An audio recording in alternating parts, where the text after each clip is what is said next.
The Wyoming BDR is almost 1,000 miles of epic backcountry riding through some of the most scenic countryside in America. My friends Drew and Ken invited me to take part in this ride last year. I had never done anything like this. I didn't have a motorcycle that could do the trip, and I lived on the other side of the country.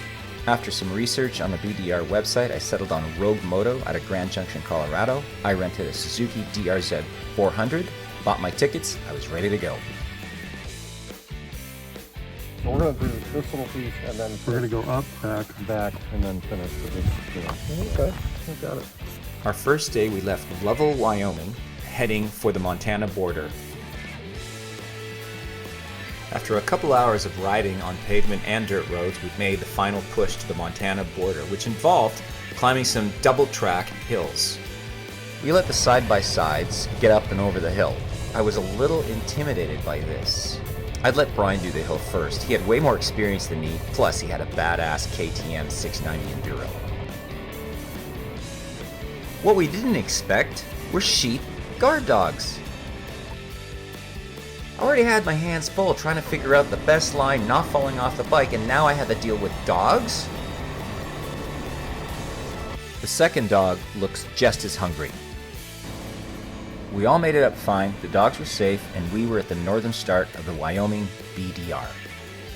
We turned our bikes south and headed down through Section 8 into Section 7 and finished our day off at Baggs Junction.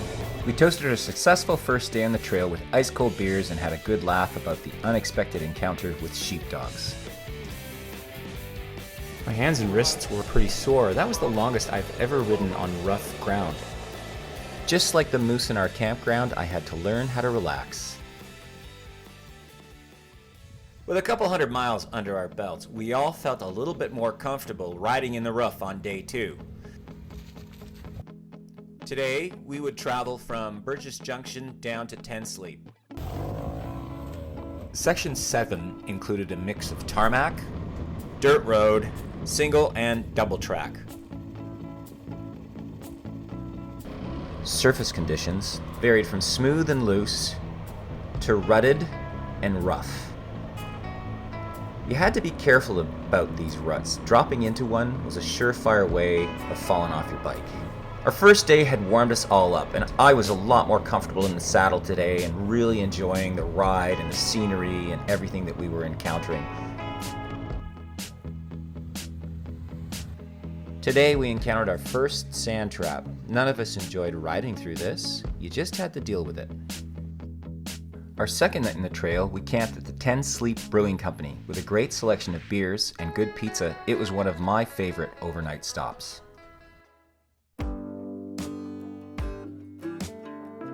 By the third day, we settled into our journey. Our focus was on the present: navigation, road conditions, our bikes, and the group ride.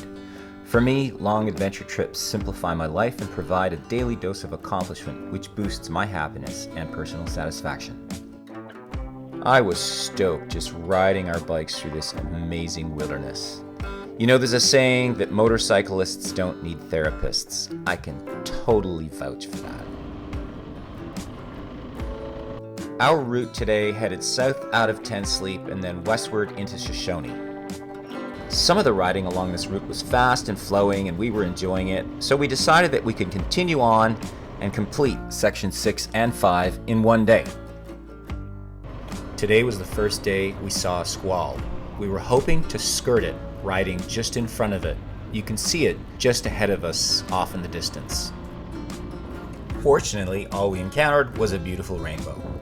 We rode the BDR in July. We had a lot of variation in temperature. Up high in the mornings, it was quite cool. I resorted to wearing an insulated jacket underneath my Climb Induction mesh jacket. This is what I brought to wear underneath it. Just a simple insulated jacket. This one happens to be made by Rab. At lower elevations in the afternoon when it got hot, I would wear a cooling vest. I had heard about these cooling vests you could buy on Amazon. Ergodyne, you soak it in water and then you wear it. I will never leave home without one of these in hot weather. After a night in a hotel in Lander, we fueled up in the morning and off we went into Section 4, traveling southward and then heading eastward up towards the Beaver Rim Lookout. We decided that tonight we would camp out under the stars. Our goal was to find a place away from others with good flat ground and a spectacular view. Even though this section of road looks great, Section 4 had its gotchas, ruts. You didn't want to get stuck in the ruts, and we also encountered a lot of sand.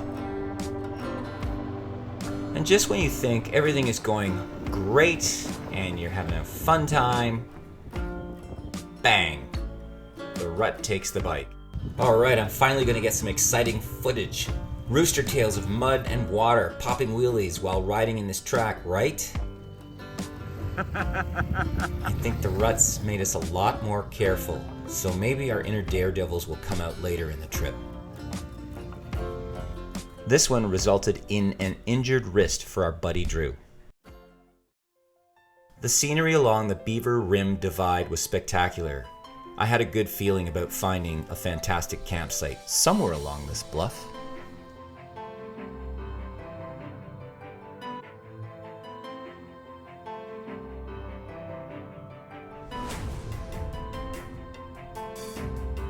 Yeah, this was it. This was where we would spend the night.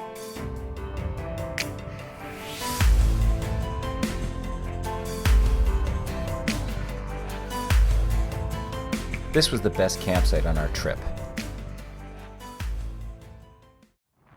The next morning we had a couple of surprises. Number one, the wind really came up, so less than ideal for our breakfast. And the second surprise was Ken's motorcycle. His rear tire had gone flat overnight, so we had a repair on our hands. Breaking the bead wasn't as easy as I thought it would be. We had to use a combination of metal tire irons and the plastic tire iron. Plus, we also had to put the weight of one of our guys on the tire, jumping up and down to try to release the bead. We finally broke the bead, got the inner tube out. Hey, this is the cause of the flat. We should send it to the lab for dating. We put it all back together, and then we found this washer. So we had to take it all apart, fit the washer back in, and eventually we were on our way.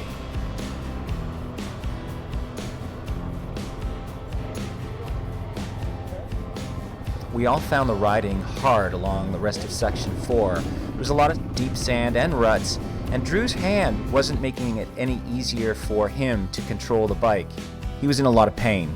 He made the hard decision to leave the group, so we detoured south to Jeffrey City, where we would say goodbye to our good friend. We would continue on, and Drew would ride solo back to Bozeman on pavement. After many more miles of sand and ruts and heat, we were thrilled to be back on tarmac.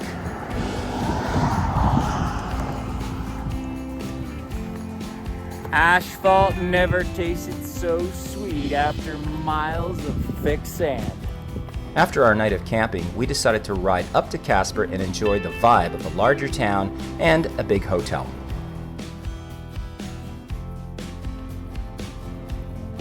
After leaving Casper, we made it back down to Alcova and rejoined the WYBDR in Section 3, which wound us up into highlands and forests and some beautiful scenery through the Shirley Mountains.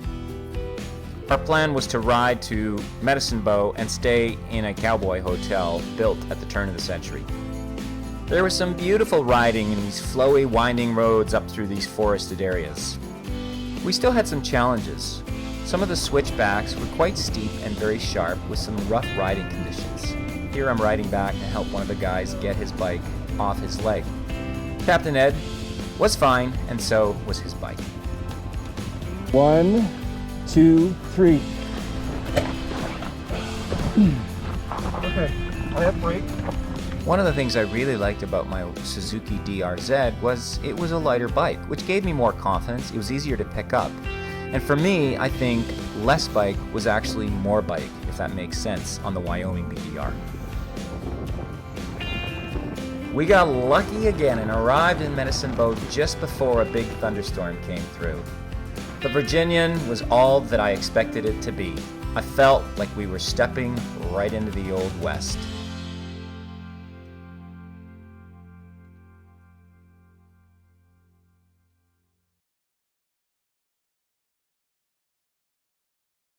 This was our second last day on the trail, day 7 of our fantastic trip. We would head south from Medicine Bow down to the Rob Roy Reservoir campground. Things started out flat and open, but eventually we climbed up into the Medicine Bow Route National Forest, which got us up around 8,000 to 10,000 feet.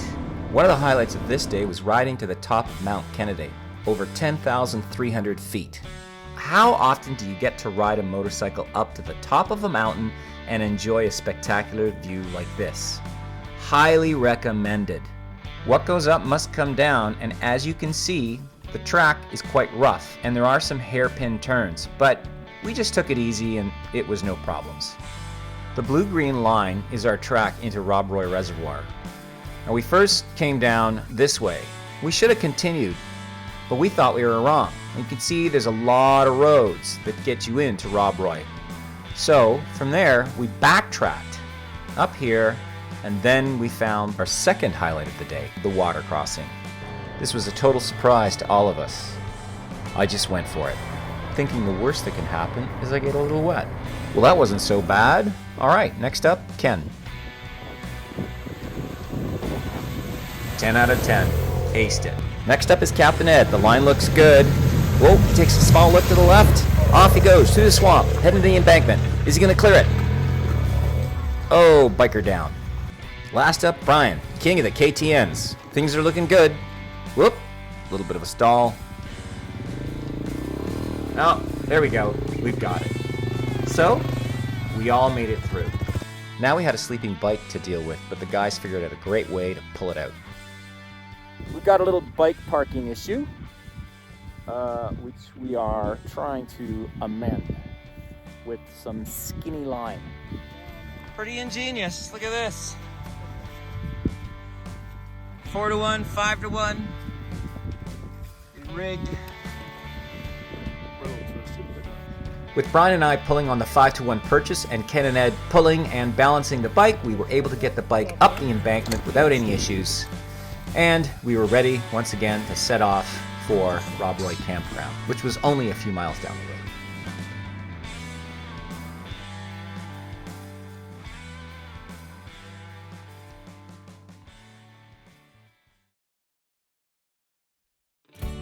On our final day on the trail, every moment became like a treasure. Each bend in the road, every scenic vista more final. We had conquered the Wyoming BDR, but now the pull of our real-world responsibilities and our families were calling us to return to our other lives. Our wilderness sojourn was ending. Our interactions with the stewards of the land and fellow travelers, like the lone German hiker and other BDR riders, forged fleeting connections with others who embraced the challenges of the open road. This odyssey wasn't just an adventure ride. It was an elevated experience enriched by the camaraderie of old and new friends. Expeditions like these are milestones in life that bolster accomplishment and inject an extra dose of happiness into your soul. I hope you enjoyed watching this as much as I enjoyed going on this ride. Go out into the world and embrace adventure. Be well and live large.